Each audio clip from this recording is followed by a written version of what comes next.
Good morning, students. Welcome to the class. Today I am going to continue chapter number 3. In this class, I discussed about highest common factor or greatest common divisor. Simply HCF or GCD. HCF means highest common factor. GCD, greatest common divisor. You all know about this name. Highest common factor ಅನ್ನೋ name ನಿಮಗೆ ಚೆನ್ನಾಗಿ ಗೊತ್ತಿದೆ, but ಹಾಗಂದ್ರೆ ಏನು, that is very important. So observe here, what is meant by highest common factor. Highest common factor ಅಂದರೆ ಏನು, ಹಾಗಂದ್ರೆ ಏನು ಮೀನಿಂಗ್ ಕೊಡುತ್ತೆ ಅಂತ. ಅದಾದಮೇಲೆ ಮ್ಯಾಥಮೆಟಿಕಲ್ ಡೆಫಿನೇಷನ್ಗೆ ಹೋಗೋಣ. ಸೊ ಫಸ್ಟು ಅಬ್ಸರ್ವ್ ಮಾಡಿ. ಸೊ 8 ಅಂತ ಒಂದು ನಂಬರ್, ಈ 8ಗೆ ಫ್ಯಾಕ್ಟರ್ಸ್ನ ಬರೆದ್ರೆ, ಫ್ಯಾಕ್ಟರ್ಸ್ ಅಂದರೆ ಏನು, ಆ ನಂಬರು 8ನ ಡಿವೈಡ್ ಮಾಡೋ ಅಂಥದ್ದಾಗಿರಬೇಕು. ಯಾವ್ಯಾವ ನಂಬರ್ಸು 8ನ ಡಿವೈಡ್ ಮಾಡುತ್ತೆ ಅದನ್ನು ಬರೀರಿ ಅಂತ. ಫ್ಯಾಕ್ಟರ್ಸ್ ಆಫ್ 8 ಅಂದರೆ 8ನ ಯಾವ್ಯಾವ ನಂಬರ್ ಡಿವೈಡ್ ಮಾಡುತ್ತೋ ಅದನ್ನೆಲ್ಲ ಬರೀಬೇಕು. ಸೊ ಕ್ಲಿಯರ್ಲಿ 1 ಡಿವೈಡ್ಸ್ 8, 1 8ನ ಡಿವೈಡ್ ಮಾಡುತ್ತೆ. ನೆಕ್ಸ್ಟು 2 8ನ ಡಿವೈಡ್ ಮಾಡುತ್ತೆ, 4 8ನ ಡಿವೈಡ್ ಮಾಡುತ್ತೆ, ಹಾಗೆ ನೆಕ್ಸ್ಟು 8 8ನ ಡಿವೈಡ್ ಮಾಡುತ್ತೆ. 1 2 4 8 ಆರ್ ದ ಫ್ಯಾಕ್ಟರ್ಸ್ ಆಫ್ 8. 8ಗೆ ಅದು factors. Next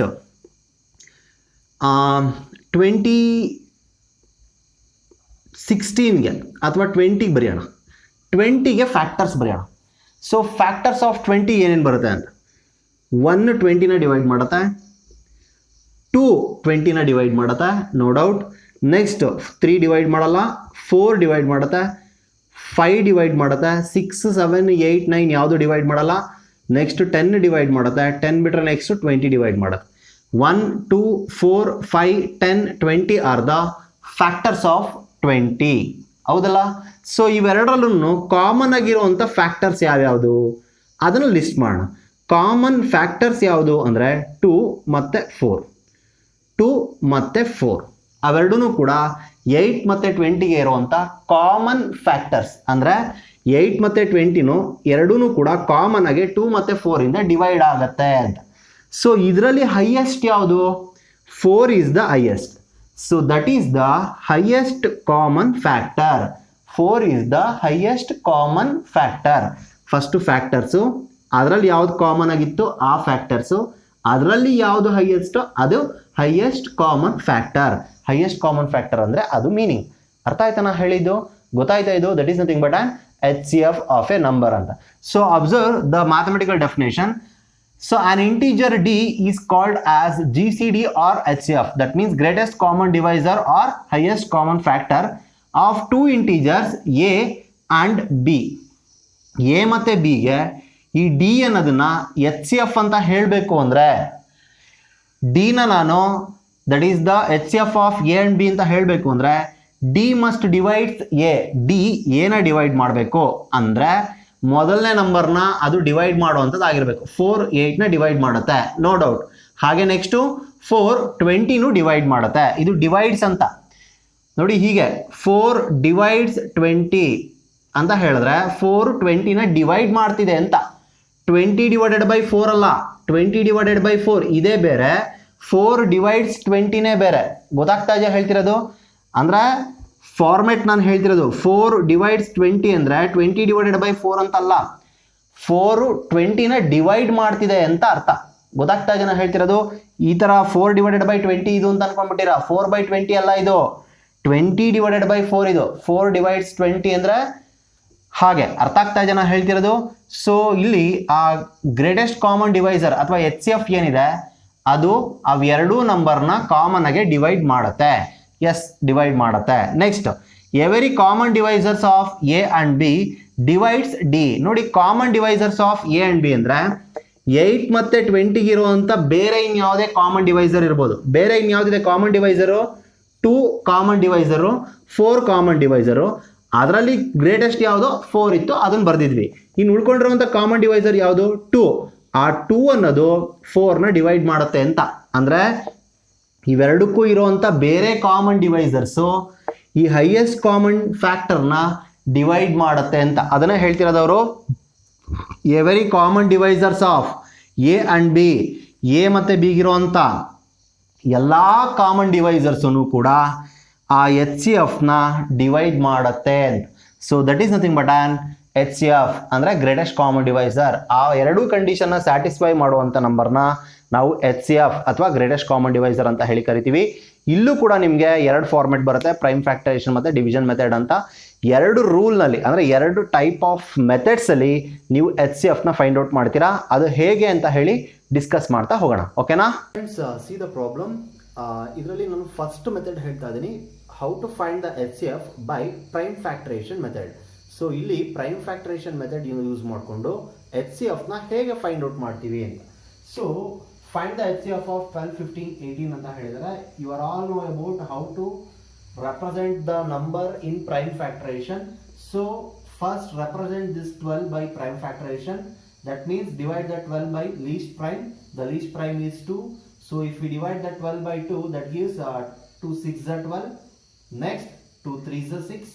So this 12 can be written as 2 to the power of 2 into 3 power 1. This is the canonical form or prime factoration method. And then represent that 15 by prime factoration. So first divide the 15 by least prime. So clearly no doubt 15 doesn't divide, 15 is not divided by 2. So that's why divide this 15 by 3. 3 5s are 15. So 15 can be written as 3 into 5 means 3 power 1 into 5 power 1. And then represent that 18 by prime factoration. So no doubt 18 is divided by 2. So 2 9s are 18. Next 3 3s are 9. So 18 can be written as 2 to the power of 1 into 3 square. So ಇಲ್ಲಿ H C F find out ಮಾಡಬೇಕಾದ್ರೆ ನೀವೇನು ಮಾಡಬೇಕಂದ್ರೆ ಇವೆಲ್ಲದರಲ್ಲೂ common ಆಗಿರುವಂಥ ನಂಬರ್ನ ನೋಡಬೇಕು. ನೋಡಿ 2 ಇಲ್ಲಿದೆ, ಇದರಲ್ಲಿದೆ, ಆದರೆ ಇದರಲ್ಲಿ ಇದೆಯಾ? ಇಲ್ಲ. ಹಾಗಾಗಿ 2ನ ಬರೆಯೋ ಹಾಗಿಲ್ಲ. ನೆಕ್ಸ್ಟ್ 3 ನೋಡಿ, 3ರಲ್ಲೂ ಇದೆಯಾ 3? ಎಸ್ ಇದೆ. 5 ಇದೆಯಾ? ಇಲ್ಲ. 5 3ರಲ್ಲೂ ಇಲ್ಲ. 3ರಲ್ಲೂ ಕಾಮನ್ ಆಗಿರೋವಂಥ ನಂಬರ್ನ ನಾವು ನೋಡಬೇಕು. ಸೊ 3ರಲ್ಲೂ ಕಾಮನ್ ಆಗಿರೋದು ಯಾವುದು ಅಂದರೆ 3. ಸೊ 3 3ರಲ್ಲೂ ಕಾಮನ್ ಆಗಿದೆ. ಸೊ ಹಾಗಾಗಿ ನೋಡಿ ನೆಕ್ಸ್ಟ್ ಏನು ಮಾಡ್ತೀನಿ, H C F of 12, 15, 18 is equal to ಇವು 3ರಲ್ಲೂ ಕಾಮನ್ ಆಗಿರುವಂಥದ್ದು ಯಾವುದು ಅಂದರೆ 3. ಅದರಲ್ಲಿ ಲೀಸ್ಟ್ ಪವರ್ ನೋಡಬೇಕು. 3 ಸ್ಕ್ವಯರು 3 ಪವರ್ 1 ಎರಡು ಥರ ಇದೆ. ಸೊ 3 ಪವರ್ 1 ಅನ್ನೋದು 3 ಸ್ಕ್ವೇರ್ಗಿಂತ ಲೀಸ್ಟ್. ಸೊ ಅದು ಏನು ಲೀಸ್ಟ್ ಇರುತ್ತೆ ಅದನ್ನ ಬರೀಬೇಕು. ಕಾಮನ್ ಆಗಿರುವಂಥ ನಂಬರ್ನ ಲೀಸ್ಟ್ ಪವರ್ ಏನಿರುತ್ತೋ ಅದನ್ನ ಬರ್ಕೊಳ್ಬೇಕು. 3 ಪವರ್ 1 ಅಂದರೆ 3. So H C F of 12, 15, 18 ಅಂದರೆ 3. ಇನ್ ಕೇಸ್ ನೀವು ಕೇಳ್ಬೋದು, ಸರ್ ಇವಾಗ ಇಲ್ಲಿ 5 ಪವರ್ 2 ಇತ್ತು, ಹಾಗೆ ಇಲ್ಲೂ ಕೂಡ ನಮಗೆ 5 ಪವರ್ 1 ಬಂತು ಅಂತ ಇಟ್ಕೊಳ್ಳಿ, ಹಾಗಂತ ಅನ್ಕೊಳ್ಳಿ. ಪ್ರಾಬ್ಲಮ್ನಲ್ಲಿ ನಾನು ಸುಮ್ಮನೆ ಹೇಳ್ತಾ ಇದ್ದೀನಿ. ಸೊ ಅಂತ ಮೊಮೆಂಟಲ್ಲಿ ಏನು ಮಾಡ್ತೀರಾ ನೋಡಿ, 5 ಕೂಡ ಕಾಮನ್ ಆಯಿತು. ಸೊ ಅದರಲ್ಲಿ ಲೀಸ್ಟ್ ಪವರ್ ಯಾವುದು ಅಂದರೆ 5 ಪವರ್ 1. ಸೊ ಅವಾಗ ಏನು ಮಾಡಬೇಕು, 3 ಪವರ್ 1 ಇಂಟು 5 ಪವರ್ 1 ಅಂತ ಬರ್ಕೊಬೇಕು. ಕಾಮನ್ ಆಗಿ ಬಂದರೆ ಟರ್ಮು ಇನ್ನೊಂದು ಯಾವ್ದಾದ್ರು ಕಾಮನ್ ಆಗಿ ಬಂದರೆ ಅದನ್ನ ಮಲ್ಟಿಪ್ಲೈ ಮಾಡಿ ಬರೀಬೇಕು. ಅರ್ಥ ಆಗ್ತಾ ಇದೆಯಾ? ಇನ್ ಕೇಸ್ ಇಲ್ಲಿ 5 ಪವರ್ 2 ಆಯಿತು, ಇದು 5 ಪವರ್ 3, ಇಲ್ಲಿ ಯಾವುದೋ ಒಂದು 5 ಪವರ್ 4 ಬಂದಿತ್ತು ಅಂತ ಇಟ್ಕೊಳ್ಳಿ. ಅವಾಗ ಲೀಸ್ಟ್ ಪವರ್ ಯಾವುದು ಅಂದರೆ 5 square is the least. So ಅವಾಗ ನೀವೇನು ಮಾಡ್ಬೇಕು, ಇಲ್ಲಿ 3 ಪವರ್ 1 ಇಂಟು 5 ಸ್ಕ್ವೇರ್ ಅಂತ ಬರ್ಕೊಳ್ಬೇಕು. ಅದೆರಡೂ ಮಲ್ಟಿಪ್ಲೈ ಮಾಡಿದಾಗ ಏನು ರಿಸಲ್ಟ್ ಬರುತ್ತೋ ಅದನ್ನ ಬರೀಬೇಕು. ಅರ್ಥ ಆಗ್ತಾ ಇದೆಯಾ ನಾನು ಹೇಳ್ತಿರೋದು? ಬಟ್ ಇಲ್ಲಿ ಆ 5 ರಿಪೀಟ್ ಆಗಿಲ್ಲ. ಸೊ ರಿಪೀಟ್ ಆಗದೆ ಇರೋದ್ರಿಂದ ಸೊ ಏನಿದೆಯೋ ಅದನ್ನು ಬರೆಯೋಣ, ಓಕೆನಾ? ನಾನು ಇನ್ ಕೇಸ್ ರಿಪೀಟ್ ಆದರೆ ಯಾವ್ದಾರ ಟರ್ಮ್ ಇನ್ನೊಂದು ಎಕ್ಸ್ಟ್ರಾ ಬಂದಿದ್ರೆ ಹೇಗೆ ಬರೀಬೇಕು ಅಂತ ಹೇಳಿದ್ ನಾನು. ಅರ್ಥ ಆಯ್ತಾ? Fine. Next problem is find the HCF of 16, 24 and 48. So represent that 16 by prime factoration, that is 2 8s are 16. Next 2 4s are 8, 2 2s are 4. So 16 is equal to 2 to the power of 4. Next 24. 2 12s are 24, 2 6s are 12, 2 3s are 6. So 24 is equal to 2 to the power of 3 into 3 to the power of 1. Next, represent that 48. 48. So 2 in the divide agata, no doubt. So 24, 2s are 48, 2 12s are 24, 2 6s are 12, 2 3s are 6. So 48 is equal to 2 to the power of 4 into 3 to the power of 1. ಅರ್ಥ ಆಗ್ತಾ ಇದೆಯಾ ಹೇಳ್ತಿರೋದು? So ಇದರಲ್ಲಿ common ಆಗಿ ಬಂದಿರುವಂಥದ್ದು ಯಾವುದು ಅಂದ್ರೆ 2 common ಆಗಿ ಬಂದಿದೆ. ಸೊ ಅದರಲ್ಲಿ ಲೀಸ್ಟ್ ಪವರ್ ಯಾವ್ದು ಇರೋದು? 2 power 4 ಇದೆ, 2 power 3 ಇದೆ, 2 power 4 ಇದೆ. 2 power 3 ನೇ ಲೀಸ್ಟ್. ಸೊ ಹಾಗಾಗಿ 2 power 3 HCF of 16, 24, 48 is equal to 2 to the power of 3. 2 power 3 ನೇ ಲೀಸ್ಟ್. ಯಾವ್ದು ಲೀಸ್ಟ್ ಬರುತ್ತೋ ಅದನ್ನು ಬರೀಬೇಕು. So 2 power 3 value is 8. So HCF of 16, 24, 48 is 8. That is the answer. ಅರ್ಥ ಆಗ್ತಾ ಇದೆಯಾ ನಾನು ಹೇಳ್ತಿರೋದು? Fine. The next problem, that is 60. So represent that in prime factor, that is 2 30s are 60, 2 15s are 30, next 3 5s are 15. So 60 is equal to 2 to the power of 60 can be written as 2 to the power of 2 into 3 power 1 into 5 power 1. Next represent that 72 in prime factorization, that is 2 in the divide agata, no doubt 100%. 2 36 is 72, 2 18 is 36, 2 9 is 8, 18. Sorry, next 2 in the divide agala, so hagagi 3 in the divide ಮಾಡೋಣ. 3 3 is 9. So that 72 can be written as 2 to the power of 3 into 3 to the power of 2. So fine. ಅರ್ಥ ಆಯ್ತಾ ಇದು? Next 84 ನ ನಾವು prime factor ನಲ್ಲಿ represent ಮಾಡಿದ್ರೆ 2 ಇಂದ again ಅದನ್ನ ಡಿವೈಡ್ ಮಾಡೋಣ. 2 42 is 82, sorry 84. Next 2 21 is 42. 2 next 2 in the divide agala, 3 in the 3 7s are 21. So that 84 can be written as 2 to the power of 2 into 3 power 1 into 7 power 1. So HCF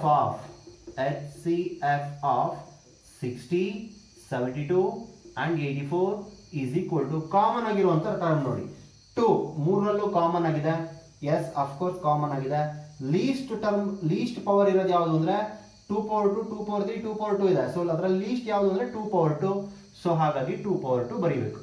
next ಇನ್ಯಾವ್ದಾದ್ರು common ಆಗಿದೆ ನೋಡಿ 3 ಕೂಡ common ಆಗಿದೆ. ಮೂರರಲ್ಲೂ common ಆಗಿದೆ. ಅದರಲ್ಲಿ list power ಯಾವುದು ಅಂದ್ರೆ 3 power 1. So into 3 power 1 ಅಂತ. So next 2 square ಅಂದ್ರೆ 4, 4 3s are 12. That is the answer. ಇನ್ಯಾವುದು ಕಾಮನ್ ಆಗಿಲ್ಲ. ಸೊ ಅವೆರಡೇ ಕಾಮನ್ ಆಗಿದ್ದು ಅದನ್ನ ಬರೀಬೇಕು. ಅರ್ಥ ಆಯ್ತಾ ನಾನು ಹೇಳಿದ್ದು? ಸೊ ಇಷ್ಟು ಪ್ರಾಬ್ಲಮ್ ನಿಮಗೆ ಗೊತ್ತಾಗಿದೆ ಅಂತ ಅನ್ಕೋತೀನಿ. ಇದೇ ತರದ ನಾನು ನಿಮಗೆ ಇನ್ನೊಂದೆರಡು ಪ್ರಾಬ್ಲಮ್ ಕೊಡ್ತೀನಿ homework. So homework ಮಾಡ್ಕೊಳ್ಳಿ. So next 4th one, find the HCF of 34, 85 and 153. Next find the HCF of 144 and 720. ಎರಡೇ ನಂಬರ್ ಇದ್ರೆ ಸೊ ಆ ಎರಡನ್ನೇ ಪ್ರೈಮ್ ಫ್ಯಾಕ್ಟರ್ ನಲ್ಲಿ ಬರೆದು ಕಾಮನ್ ಆಗಿರುವಂತದನ್ನ ಬರೀಬೇಕು. ಅರ್ಥ ಆಗ್ತಾ ಇದೆಯಾ ಹೇಳ್ತಿರೋದು? ಸೊ ಫೈನ್, ಇದಿಷ್ಟು ನಿಮಗೆ ಪ್ರಾಬ್ಲಮ್ ಅರ್ಥ ಆಗಿದೆ ಅಂತ ಅನ್ಕೋತೀನಿ. ನೆಕ್ಸ್ಟ್ ಕ್ಲಾಸ್ ನಲ್ಲಿ ಇನ್ನೊಂದು ಮೆಥಡ್ ನ ಹೇಳ್ಕೊಡ್ತೀನಿ HCF ನ ಫೈಂಡ್ ಔಟ್ ಮಾಡೋದು ಹೇಗೆ ಅಂತ. ಸೊ ಇದಿಷ್ಟು ಎಲ್ಲರಿಗೂ ಅರ್ಥ ಆಗಿದೆ ಅನ್ಕೊಂತೀನಿ. Thank you for watching. Thank you one and all.